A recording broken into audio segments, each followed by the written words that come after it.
He's saying he's the featherweight champion. He's 15-0. Do you speak on this? Does Volk ever speak on it? No, not that I'm aware of. It's kind of more of a laughing matter, you know. It's hard to take a man in a turtleneck sweater too seriously. All right, guys, UFC 298 is happening tomorrow or the next day, depending on when you're watching this video. But I have seen a hell of a lot of disrespect coming out for the great Alexander Volkanovski, the featherweight champion, the undisputed pound for pound number 2 in the world, I believe he is. There's been a lot of people saying that they're worried about his mental health, that he's too old, that Ilia Topuria is a dangerous opponent, and that they think he's going to lose and he's in trouble with this next fight coming up. And I decided to make this video because I am so confident that Volkanovski is going to beat Ilia Topuria. In fact, I have zero doubts about it. It has nothing to do with me being an Australian and Alex Volkanovski being my absolute favourite fighter in the world. This is purely based on facts. So today I'm going to give you my top 5 reasons why I believe Alex Volkanovski is going to beat Ilia Topuria. Okay, number 1, he's not old. Alex Volkanovski literally just turned 35. That is not that old. And I know there's this statistic that's been thrown around. It's something like only 2 out of the last 35 fighters to fight for a title shot over the age of 35 have won. Blah, blah, blah, blah, blah. But literally, the 2 greatest fighters of all time, GSP and John Jones, both won titles at 36 years of age. And I get it. They were bigger than Volkanovski. They were not featherweights. Both of those guys relied on their athleticism, their explosiveness, and their speed, which is exactly what Volkanovski relies on. Also, Michael Bisping did it at 37. And Volkanovski isn't that old in fight years. He started fighting MMA in 2012. In comparison, Max Holloway and Leon Edwards, who are both 3 years younger than Volkanovski, both started fighting in MMA 2 or 3 years before Volk even picked up a pair of gloves. So it's not like Volk has been through a ton of wars and a ton of training camps. In fight years, he's actually younger than some of the best fighters in the world right now. All right, number 2, their resumes. Look, their resumes do not even come close to stacking up to each other. Volk has had 2 losses in the UFC, both of them against Islam Makhachev, who just so happens to be the number 1 pound for pound fighter in the world. And both of them have asterisks next to them, in my opinion.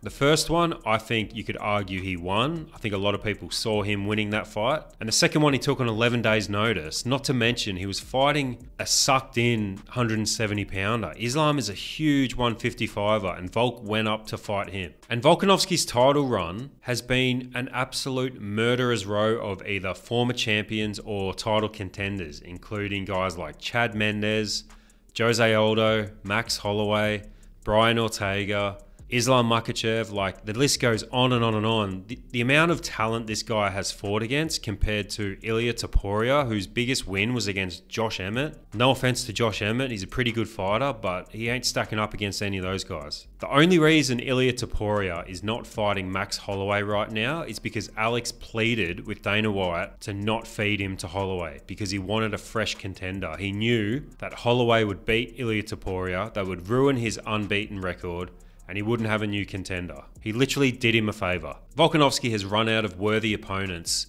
so he's asking the UFC to please not let them fight Max Holloway before they get a title shot so he can get new contenders. That's how bad it's gotten. Number 3, the concussion. So everybody's been questioning Volkanovski and him coming back so soon after suffering a knockout loss. Look, to everybody saying that, I would ask you, have you ever watched a game of professional rugby league? Alex Volkanovski played rugby league at a very high level, semi-professional. And he was one of the blokes who was running into the packs every single ball. This guy took massive hits every weekend and stood up and dusted it off and went and did it again the next week. You think getting a KO and then having 4 months off is a big deal to somebody like Volkanovski? Rugby league players literally get concussions every single game. They take a week off and then they come back and play again. Am I saying that's right? No. Do I think they should? No. It's probably not good in the long term. But for someone like Alex Volkanovski, this is not a big deal to have 4 months off to come back and fight. And there's also been mentions about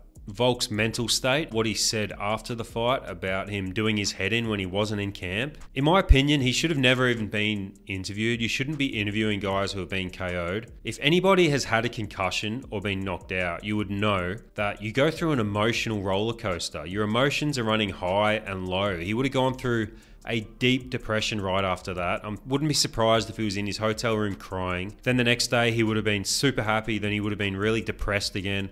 That's just how concussions work. Whatever he said after the fight, you can take that with a grain of salt because he literally just been KO'd a couple of minutes earlier. I'm sure when he got home and recovered, he snapped back out of it and he was straight back into training and back to being the regular Volk. Number 4, cardio. So Volk's last 8 fights have been 5-rounders, which means he's been training for 5-rounders and he usually goes the distance. Ilia Topuria has been in 1 5-round fight in his entire professional career and has only been out of the second round twice. On top of that, Volk's output is crazy. He lands about 20% more significant strikes on average per minute. So Ilia's only hope is to get Volk out of there early, and we all know that is not happening. Volk's too fast and too good at controlling the distance to let that happen. He's going to take him into the deep waters. Which brings me to my final point.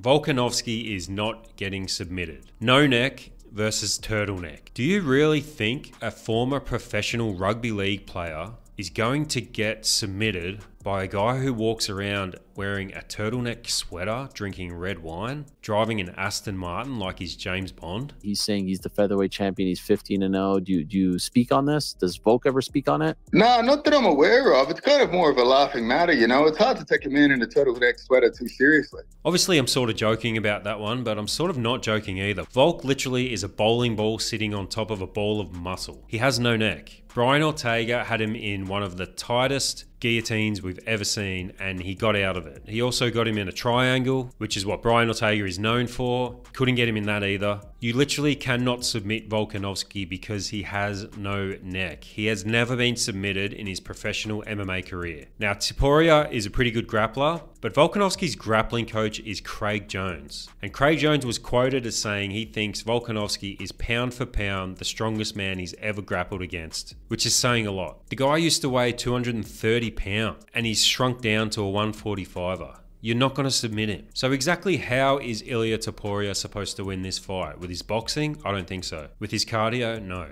With his grappling? No. The only way Topuria could possibly win this fight is if it's a close fight, it goes to the decision, and Volk gets robbed. That's it. So that's it, guys. That's my 5 reasons why I think there's no way Alexander Volkanovski is losing on Saturday night against Ilia Topuria. He's just too good. I think this is going to shut everybody up who's been doubting Volkanovski after that last loss against Islam, and we're going to start recognizing him as being one of the greatest of all time. As far as featherweights go, he's the GOAT. Cheers for watching, guys. If you disagree with me, let me know in the comments below. If you agree with me, give me a like and subscribe. If you like this content, follow me for more.